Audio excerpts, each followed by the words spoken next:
Bismillahirrahmanirrahim. Bismillahirrahmanirrahim. Assalamualaikum warahmatullahi wabarakatuh. Innal hamdalillah nahmaduhu ta'ala wa nasta'inuhu wa nastaghfiruh wa na'udzu billahi min shururi anfusina wa min sayyiati a'malina. May yahdihillahu fala mudilla lahu wa may yudlil fala hadiya lahu. Wa asyhadu an la ilaha illallah wahdahu la syarika lah wa asyhadu anna Muhammadan abduhu wa rasuluh sallallahu alaihi wa alihi wa sallama tasliman katsira. Ya ayyuhalladzina amanu taqullaha haqqa tuqatih wa la tamutunna illa wa antum muslimun.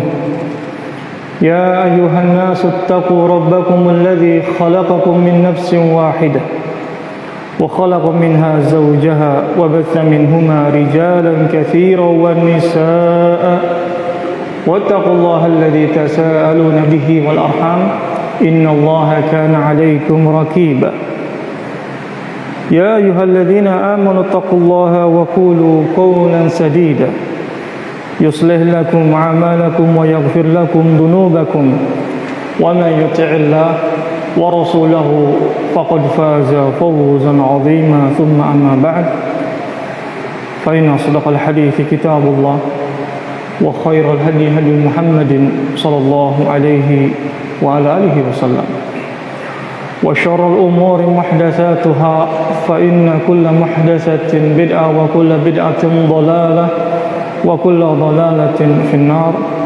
Ayyuhal ikhwatul kiram rahimani wa rahimakumullah. Insyaallah taala pada malam hari ini kita akan meneruskan kembali pembahasan kitab Bulughul Maram lil Hafidz Ibnu Hajar rahmatullahi taala alaih. Dan kita masih dalam pembahasan yang berkaitan tentang Kitab At-Taharah.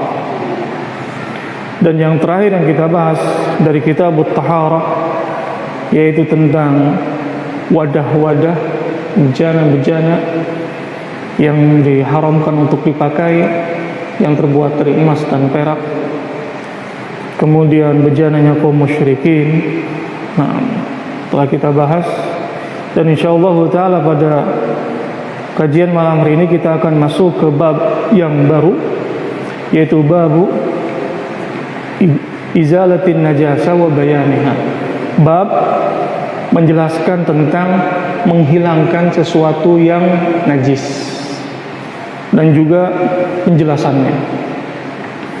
Di sini Al-Musannif Ibnu Hajar akan menjelaskan tentang kaifiyah, tata cara menjelaskan membersihkan sesuatu yang najis. Nah, qala rahimahullahu taala, kita baca hadis yang pertama. Anas bin Malik radhiyallahu taala anhu qala su'ila Rasulullah sallallahu alaihi wa ala alihi wasallam anil khamr tuttakhadhu khallan qala la akhrajahu Muslim. Dari Anas bin Malik radhiyallahu taala anhu, Nabi sallallahu alaihi wa ala alihi wasallam ditanya tentang al-khamr. Khamr, minuman keras.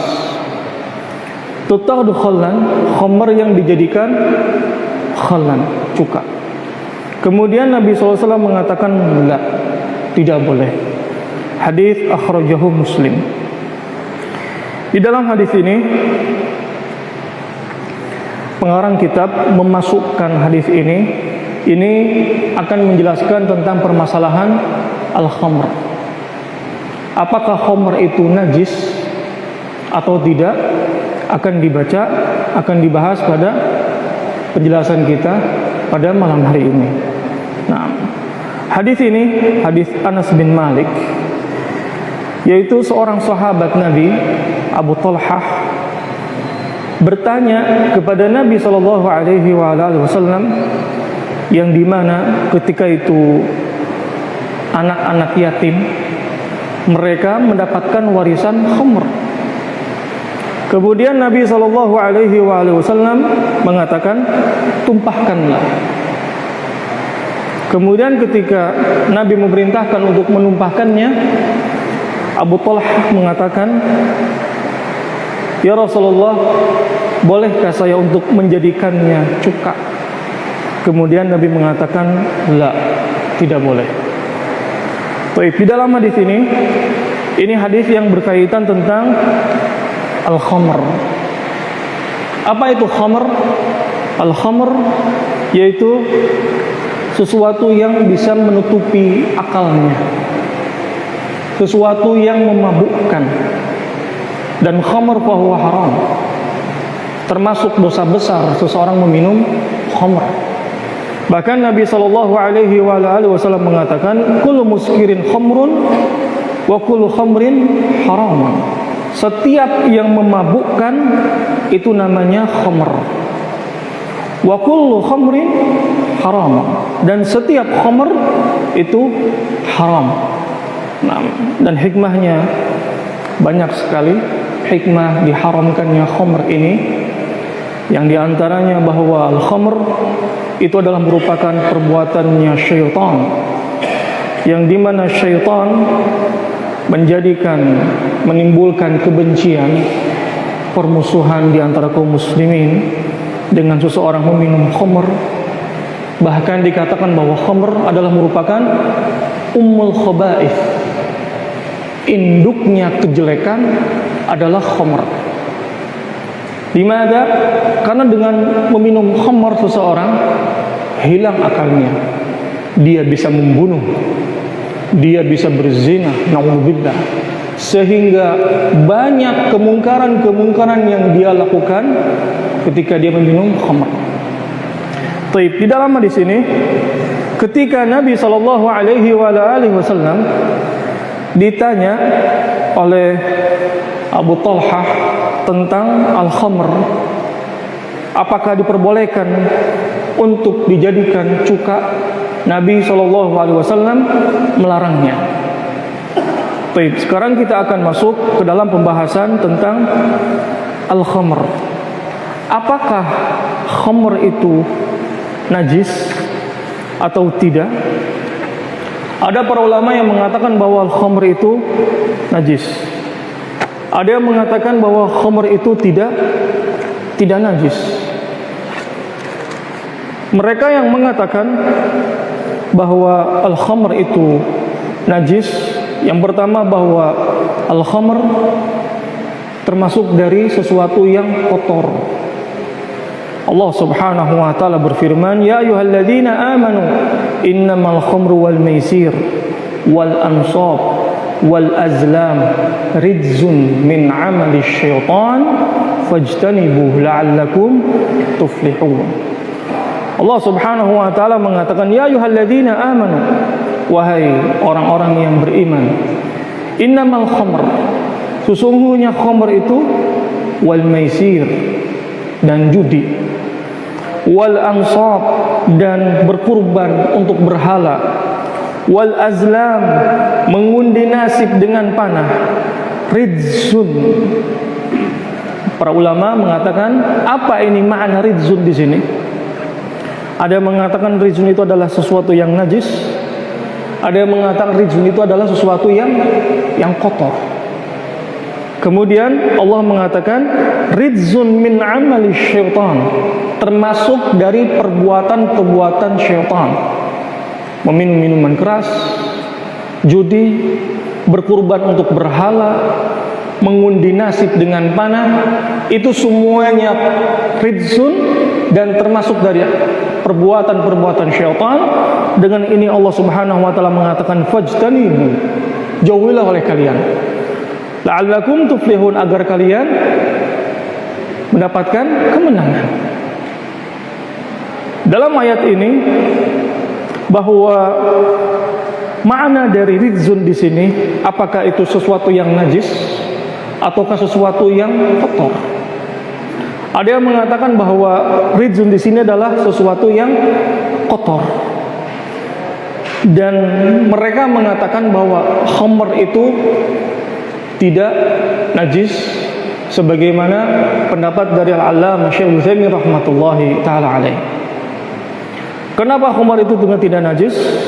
Di sana terdapat di dalam hadis Nabi sallallahu alaihi wasallam yang diantaranya yaitu ketika khamr itu diharamkan, maka para sahabat Nabi sallallahu alaihi wasallam menumpahkan di pasar-pasar mereka.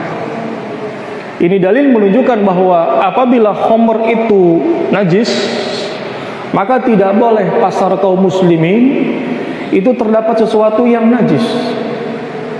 Kemudian dalil yang berikutnya bahwa ketika khamr itu diharamkan, seorang sahabat datang kepada Nabi sallallahu alaihi wasallam, memberi kepada Nabi sallallahu alaihi wasallam khamr.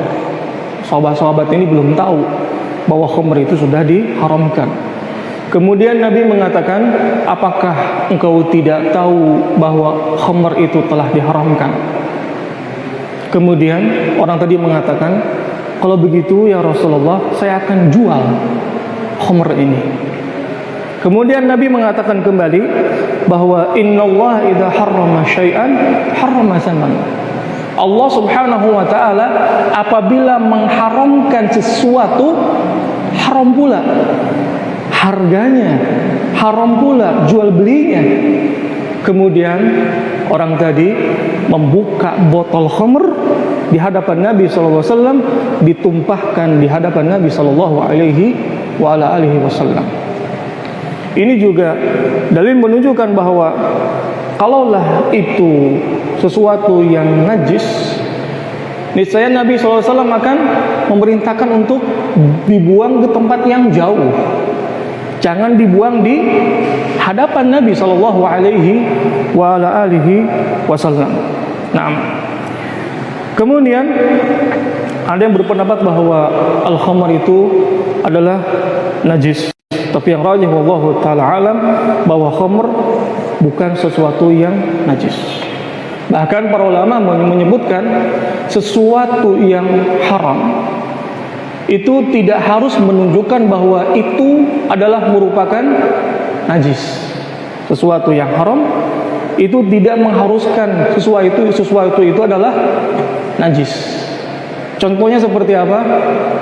Contohnya seperti racun misalkan. Racun haram. Tidak boleh seseorang meminum racun. Kenapa? Akan menimbulkan suatu kematian. Tapi apakah itu najis? Nah, tidak ada dalil yang menunjukkan bahwa itu adalah merupakan najis. Nah, begitu juga al-khamr di sini. Al-khamr di sana yang rajih tidak najis. Baik. Kemudian di dalam hadis ini terdapat masail yang berkaitan tentang permasalahan minyak wangi yang dimana di sana ada kandungan alkoholnya. Tentunya kita mengerti bahwa alkohol adalah sesuatu sama seperti al-khamr, sesuatu yang bisa memabukkan. Apakah diperbolehkan atau tidak? Nah, ada di antara para ulama yang mengatakan memperbolehkan kalau misalkan sedikit, ada yang mengatakan ma yajuz. Kenapa? Karena di dalam hadis disebutkan bahwa Rasulullah sallallahu alaihi wasallam melaknat orang yang meminum khamr dan juga melaknat orang yang transaksi khamr dan juga membawanya. Ketika seseorang memakai suatu yang terdapat alkoholnya, apakah dia membawanya dalam pakaiannya atau dalam tubuhnya? Tentunya dia akan membawanya sana kemari, dipakai untuk sholat, dipakai untuk ibadah. Dengan ini asan dijauhi. Masih banyak minyak wangi yang dimana di sana tidak terdapat kandungan alkoholnya. Nabi Shallallahu Alaihi Wasallam mengatakan da'ma yuribuk ila ma la yurib. Tinggalkanlah sesuatu yang meragukan kalian. Nah, kalau ada sesuatu yang meragukan, maka tinggalkanlah. Ambil sesuatu yang dimana kalian tenang di dalam menggunakannya.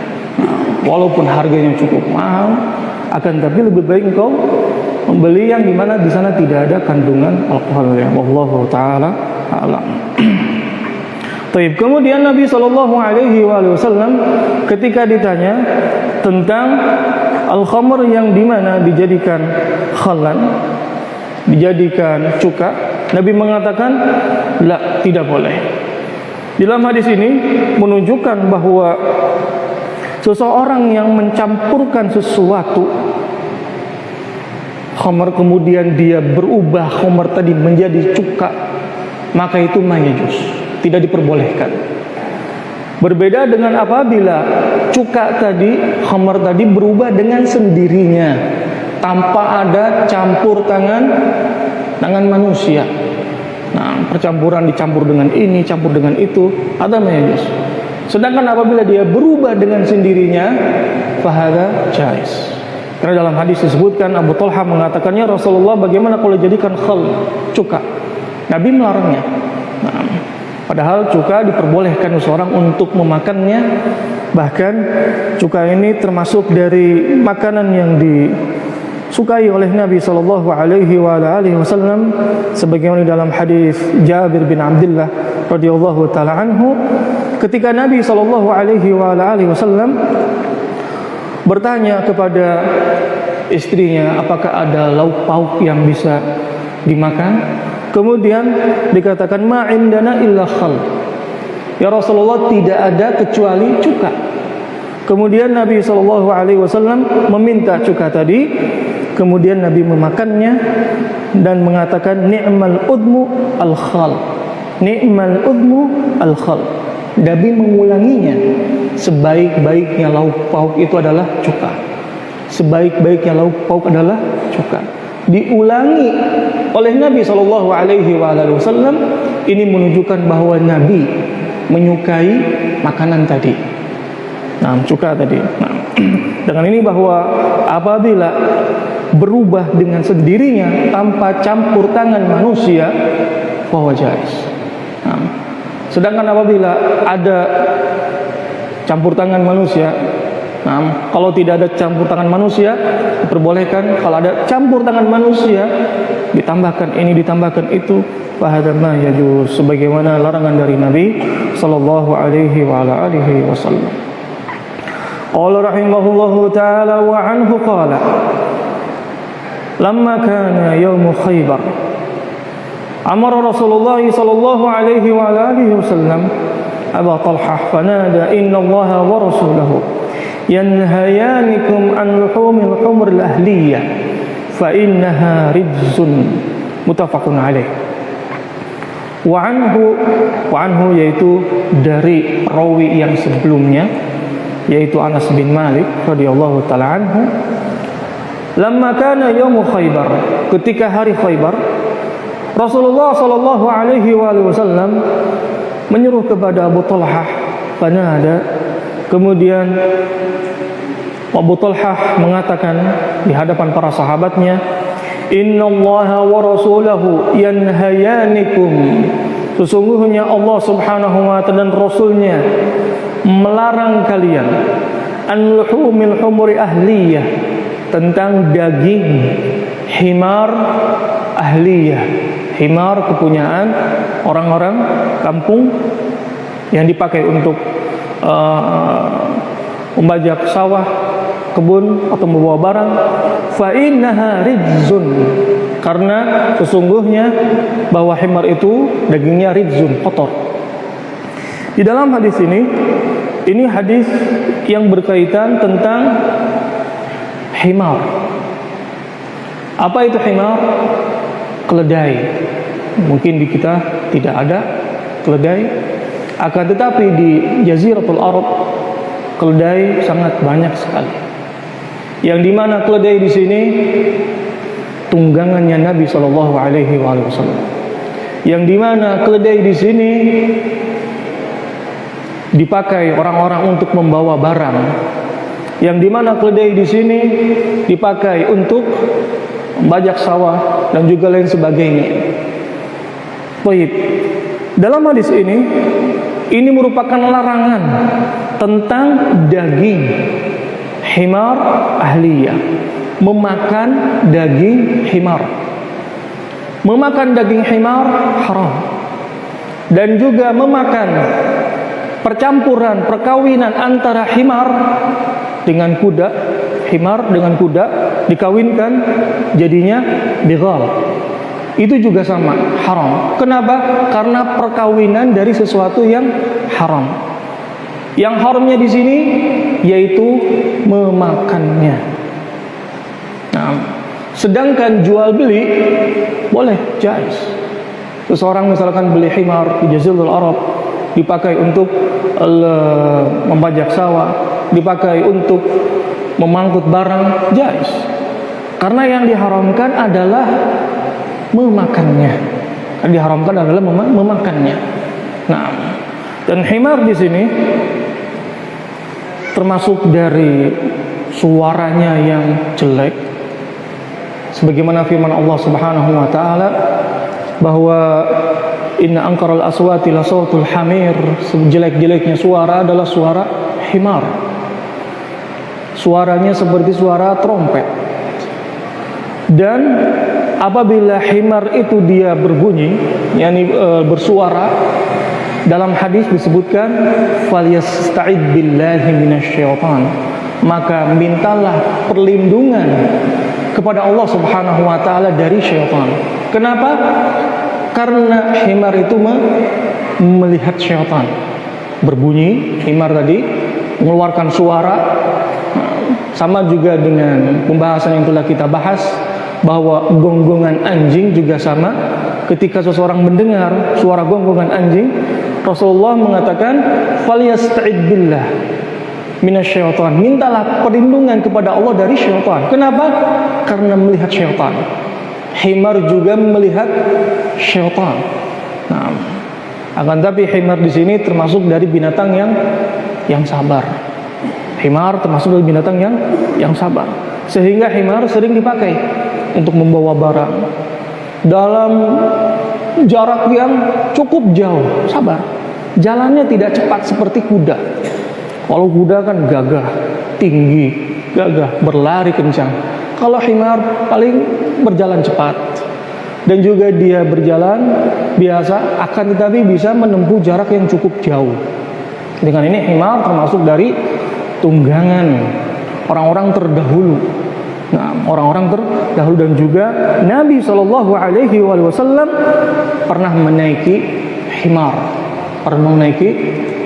Nah, di dalam hadis ini larangan tentang himar ahliyah. Ini juga dalil menunjukkan bahwa ketika seseorang membeli sesuatu, maka dilihat untuk apa digunakan. Kalau misalkan untuk dimakan, maka pembeliannya tadi, transaksinya tadi haram. Kenapa? Karena Nabi melarang untuk memakan daging himar ahliyah. Berbeda dengan seseorang apabila dia membeli himar dalam rangka untuk membawa barang, untuk membajak sawah atau lain sebagainya, bahada jaiz. Maka ini diperbolehkan. Nah, baik. Qala rahimahullahu taala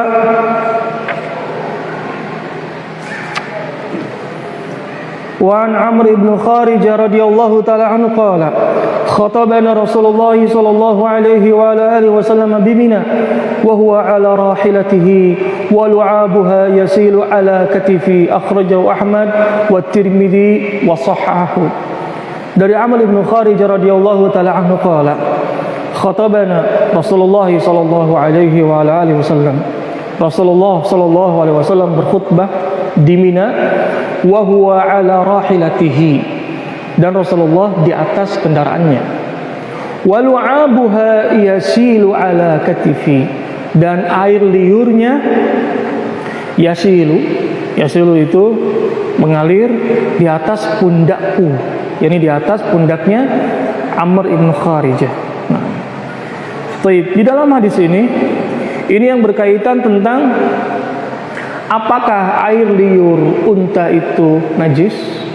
Jawabannya tidak. Kenapa?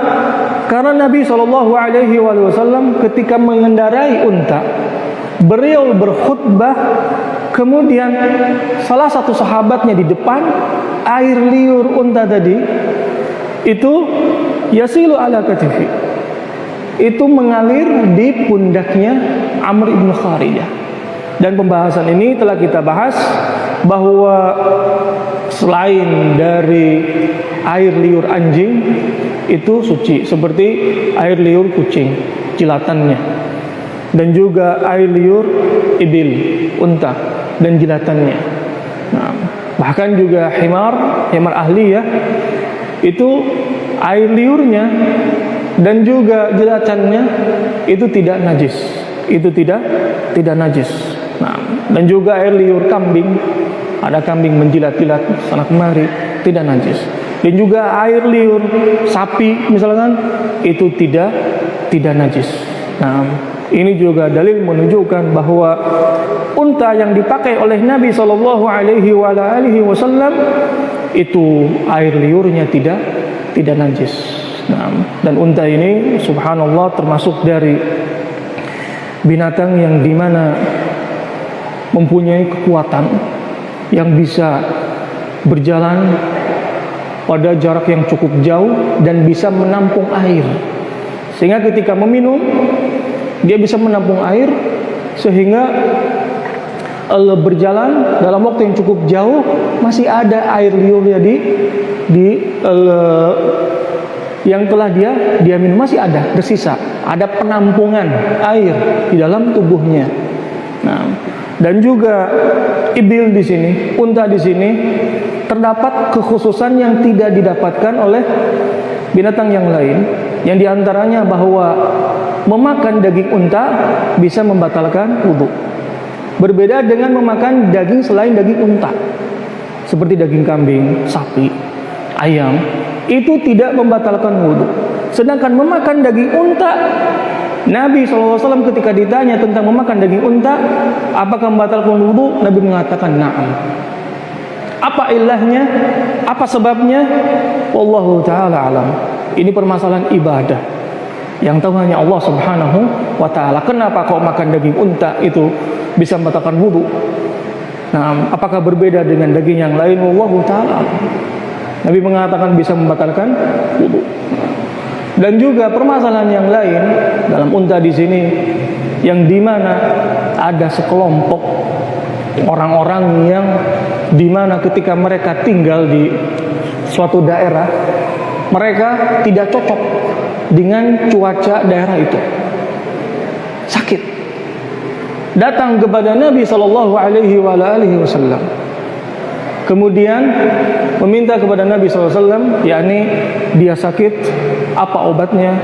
Kemudian Nabi SAW menyarankan untuk mendatangi pengembala unta dan minum susu unta dan air kencing unta. Kemudian diminum. Wah subhanallah, setelah minum susu unta dan air kencing unta, orang kelompok tadi sehat semuanya, sembuh semuanya. Nah, sebagaimana yang dianjurkan oleh Nabi Shallallahu Alaihi Wasallam.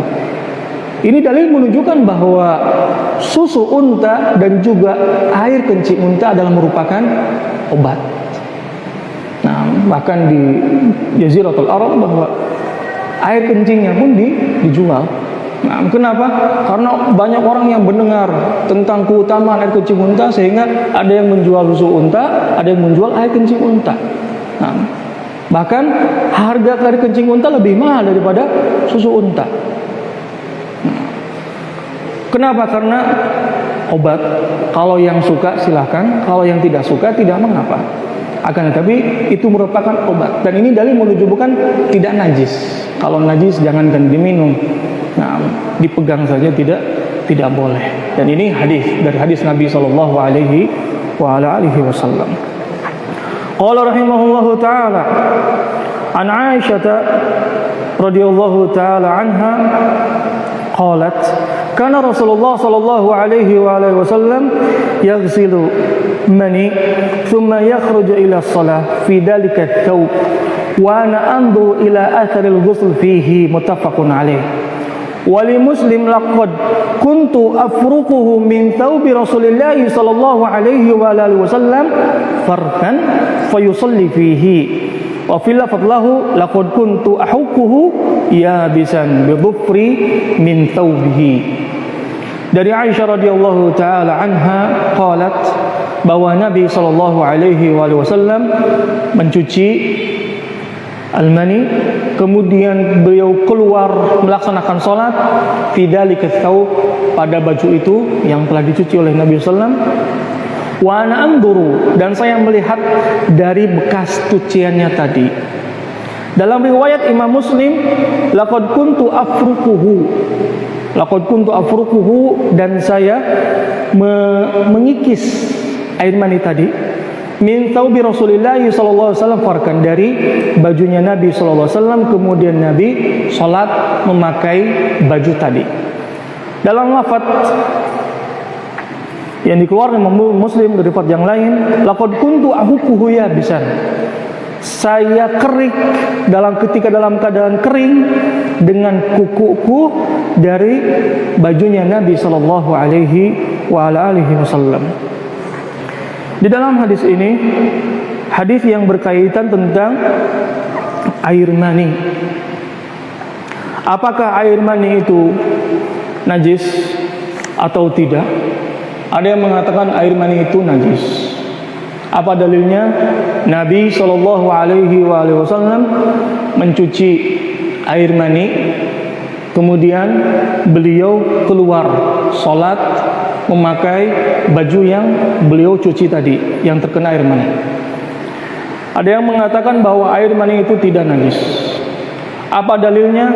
Yang pertama, bahwa Aisyah radhiyallahu taala anha mengeriknya dengan kukunya dalam keadaan kering. Nah, dan kita mengetahui bahwa mengeriknya dalam keadaan kering itu masih ada air mani yang tersisa. Masih ada air mani yang tersisa. Sehingga ini dalil menunjukkan bahwa air mani itu tidak najis. Dan dalil juga yang menunjukkan bahwa air mani tidak najis, bahwa asal dari Bani Adam adalah dari air mani. Mereka yang mengatakan najis, bahwa air mani itu keluar dari lubang yang sama yang keluar dari air kencing manusia. Air kencing najis, sehingga air mani pun keluar dari lubang yang sama, sehingga najis pula. Akan tapi yang rajih wallahu taala alam bahwa air mani itu tidak najis. Kenapa? Yang pertama, Aisyah mengeriknya dalam keadaan kering. Dikerik oleh Aisyah radhiyallahu taala anha. Kemudian setelah itu Nabi SAW salat. Setelah itu Nabi SAW salat memakai baju yang dikerik oleh Aisyah. Bagaimana dengan hadis bahwa Nabi SAW mencucinya? Dalil yang menunjukkan bahwa Nabi SAW mencucinya itu tidak menunjukkan bahwa itu adalah najis. Kenapa? Karena ini menunjukkan mimbab an-nadhafah, suatu kebersihan. Nah, misalkan seseorang di sana ada lumpur di lantai, dicuci dengan air, apakah menunjukkan bahwa lumpur tadi najis atau tidak? Tidak. Kenapa? Dicucinya lumpur tadi ini untuk membersihkan agar bersih. Baju juga misalkan ketika dia terkena lumpur, terkena sesuatu yang lain, misalkan jatuh dari sepeda, kemudian misalkan terkena sesuatu yang lain, dibersihkan, apakah itu najis? La, ini untuk membersihkannya, mimbab an-nadhafah. Begitu juga Nabi SAW mencuci air mani itu tidak menunjukkan bahwa itu adalah merupakan najis, dengan dalil bahwa Aisyah mengeriknya dengan kukunya. Nah, dan sebagaimana nanti kita akan sebutkan bahwa yang keluar dari kemaluan seseorang itu ada air kencing, kemudian air mani, kemudian air madi, kemudian wadi. Dan di sana hukumnya berbeda antara satu dengan yang lain. Kalau air kencing air manusia, jelas itu najis. Nah, kemudian mani tidak najis dengan dalil hadis ini. Madhi itu yang dimana seseorang keluarnya tidak terasa, berbeda dengan mani. Kalau air mani itu keluar dengan terasa, berbeda dengan madhi. Kalau madhi, seseorang ketika berkhayal tentang sesuatu atau melihat sesuatu dengan syahwat, tiba-tiba ada sesuatu yang basah, itu madhi. Apakah najis? Naam. Sebagaimana Nabi SAW ketika Ali bin Abi Thalib memerintahkan salah satu sahabat untuk bertanya kepada Nabi, Ali tidak bertanya langsung. Kenapa? Karena Ali posisi menantunya Nabi SAW. Kemudian ketika bertanya tentang madhi, Nabi mengatakan, "Igsil dzakara," cucilah kemaluanmu. Ini dalil menunjukkan bahwa madhi najis. Kalau mani tidak najis. Nah, tentunya berbeda antara satu dengan yang lain. Kemudian yang terakhir, wadi. Apa itu wadi? Wadi itu misalkan seseorang yang habis kencing atau habis olahraga. Di sana ketika sudah selesai kencing, keluar cairan yang kental, sedikit kental. Itu namanya wadi. Dan biasanya seseorang keluarnya itu setelah kencing. Wadi di sini najis atau tidak?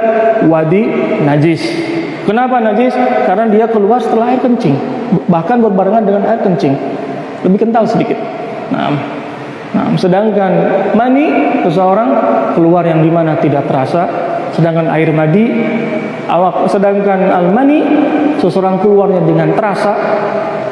Bahkan perbedaannya nanti kita akan sebutkan di bab mandi janabah. Sedangkan madi itu najis, mani tidak najis.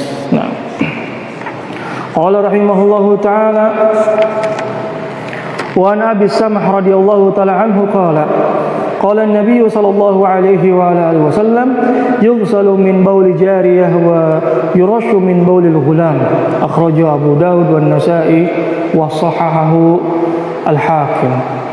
Dari Abi Samh radhiyallahu taala anhu bahwa Nabi sallallahu alaihi wasallam mengatakan, yughsalu, dicuci dari air kencing bayi perempuan, wa yuras cukup dipercikkan dari air kencing laki-laki. Di dalam hadis ini hadis yang berkaitan tentang cara mencuci air kencing bayi yang belum makan makanan. Bayi yang belum makan makanan. Bismillah, kita teruskan kembali pembahasan kita.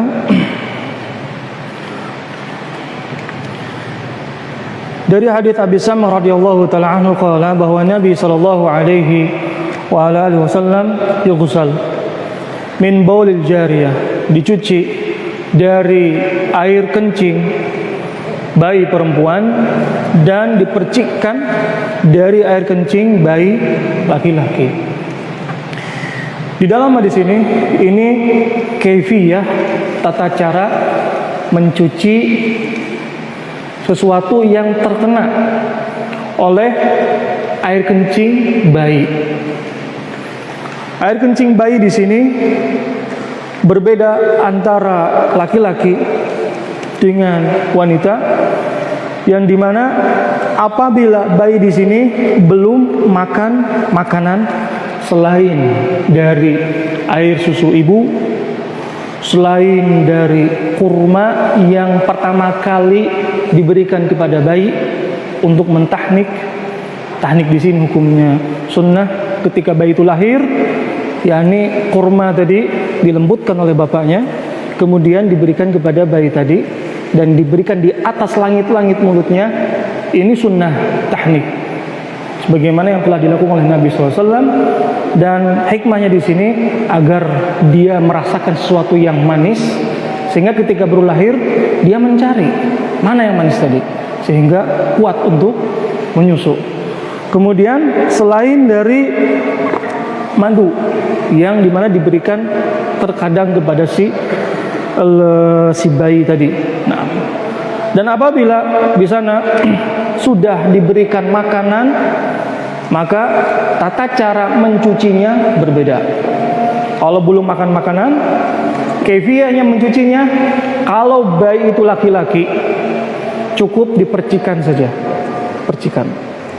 Bagaimana yang tersisa dari air kencing tadi, itu dimaafkan. Berbeda dengan air kencing bayi perempuan, itu harus disiram. Nah, itu harus disiram. Dan ini juga dalil menunjukkan bahwa air kencing bayi itu najis, akan tetapi syariat memperingan dalam mencucinya. Nah, bahkan di antara para ulama ada yang mengatakan seperti dikatakan Ibnu Qayyim rahmatullahi taala alaih, kenapa kok berbeda mencuci antara bayi laki-laki dengan bayi perempuan? Dikatakan salah satunya bahwa bayi yang laki-laki itu sering digendong. Bayi laki-laki ada yang mengatakan sering digendong. Sehingga dengan sering digendongnya tadi, kencing sana kemari. Nah, sehingga cukup dipercikan saja. Seorang menggendong bayi yang baru umur 2 bulan atau 3 bulan, kencing misalkan, ambil air, dipercikan, cukup. Saat bagaimana yang tersisa kencingnya di sini masih ada, itu dimaafkan. Nah, boleh langsung sholat, boleh, jais, walaupun masih ada air kencing yang masih menempel dalam bajunya tadi. Nah, berbeda dengan air kencing bayi perempuan yang dimana harus disiram. Nah, yang kedua, perbedaan antara air kencing bayi laki-laki dan perempuan dikatakan Ibnu Qayyim rahmatullahi taala alaih, bahwa air kencingnya itu di satu tempat. Kalau bayi laki-laki, air kencingnya di satu tempat. Afwan, saya ulangi, bahwa bayi air kencing laki-laki itu tidak pada satu tempat, akan tetapi berpisah-pisah kesana kemari, sehingga susah untuk membersihkannya, sehingga syariat di kaifiyah dalam membersihkannya cukup dipercikan saja. Berbeda dengan air kencing perempuan yang dimana di sana di satu tempat. Nah, apaan saya tadi ada kesalahan bahwa air kencing laki-laki itu berpisah-pisah, memancar kesana kemari, sehingga repot untuk membersihkannya, sehingga cukup dipercikan saja. Karena dengan mempercikan, airnya kan ada ke kanan, ke kiri, ke bawah, ke atas, cukup dipercikan. Berbeda dengan air kencing dari bayi perempuan. Nah, baik. Dan juga ada yang dikatakan oleh Ibnu Qayyim rahmatullahi taala alaih bahwa air kencing wanita perempuan itu baunya lebih pekat, baunya lebih ini daripada air kencing bayi laki-laki, sehingga dalam membersihkannya pun berbeda. Kalau bayi perempuan disiramkan karena bau yang lebih bau dari bayi laki-laki. Nah, dan sebagaimana kita mengetahui bahwa apabila belum makan makanan, itu air kencingnya itu tidak bau. Kalau air kencing laki-laki, lihat, nah, kencing. Berbeda dengan kalau sudah makan makanan, sudah makan bubur, sudah makan serela, sudah makan ini dan sebagainya, air kencingnya itu seperti air kencing dewasa. Nah, sehingga apabila sudah makan makanan, baik bayi laki-laki ataupun baik bayi perempuan, kedua-duanya dicuci sebagaimana air kencingnya dewasa.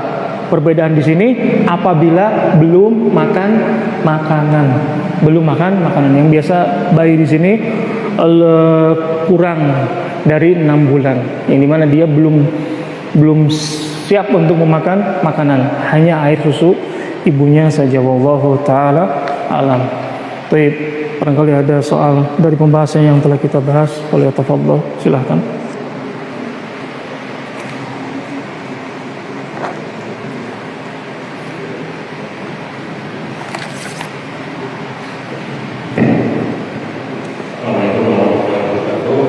Salam.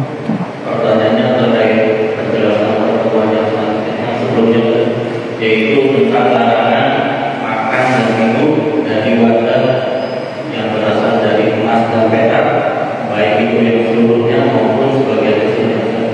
Apabila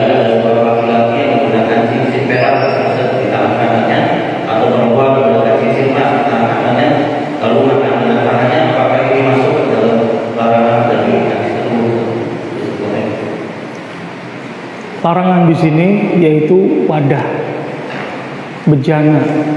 Nah, bukan larangan terhadap cincin, yang dimana kaum laki-laki boleh untuk memakai perak, kaum wanita untuk boleh memakai emas. Sehingga larangan di sini adalah seperti dia memasukkan ke dalam perutnya tadi api neraka jahanam dengan wadah tadi. Kalau cincin itu bukan wadah, tapi benda yang dipakai di jari jemari, sehingga berbeda, penggunaannya berbeda. Karena tidak bisa cincin dipakai untuk minum misalkan seperti ini. Kenapa? Karena fungsinya berbeda, bukan untuk minum, tapi untuk hiasan. Untuk hiasan, sehingga fungsinya juga berbeda. Sehingga tidak mengapa seseorang yang memakai cincin yang terbuat dari perak memakan di sini dan masih ada cincin yang melekat di jari jemarinya, karena fungsinya bukan berbeda, bukan itu. Baik. Allah.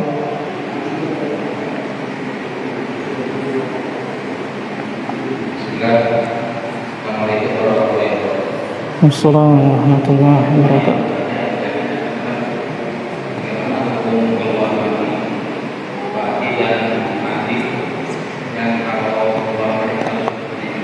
Yang keras suaranya. Bagaimana hukum keluar mani, wadi dan madi? Mani dan madi. Madi dan madi. Ya. Yang menyatakan kalau keluar mani itu harus mandi. Ya, kalau mani mandi. Ya. Ya. Sekarang wadi dan madi kan najis. Yang najis madi.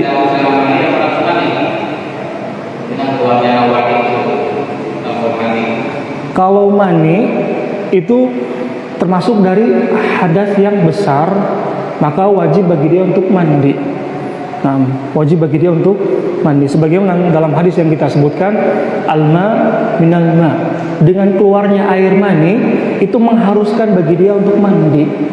Hikmahnya di sini, seseorang ketika keluar air mani itu lemas badannya. Dengan dia mandi itu segar kembali, segar bugar kembali. Sehingga kalau keluar air mani wajib baginya untuk mandi janabah. Sedangkan apabila keluar madi ataupun keluar wadi itu tidak harus untuk mandi. Kenapa? Cukup dibersihkan, setelah itu wudhu. Karena itu bukan termasuk dari hadas yang besar, itu hadas yang kecil. Sehingga cuci kemaluannya, setelah itu berwudu, sholat. Setelah itu sholat. Nah, sedangkan air mani wajib bagi dia untuk mandi. Kalau mani wajib bagi dia untuk mandi. Sebagaimana nanti kita akan sebutkan di pembahasan mandi janabah pada babnya, insyaallah taala. Baik, mudah-mudahan apa yang kita sampaikan bisa bermanfaat bagi kita semuanya. Kita cukupkan pertemuan kita sampai di sini. Wassallallahu ala nabiyyina Muhammad wa ala alihi wa ashabihi wa sallam tasliman katsira. Subhanakallahumma bihamdik asyhadu an la ilaha illa anta astaghfiruka wa atubu ilaik.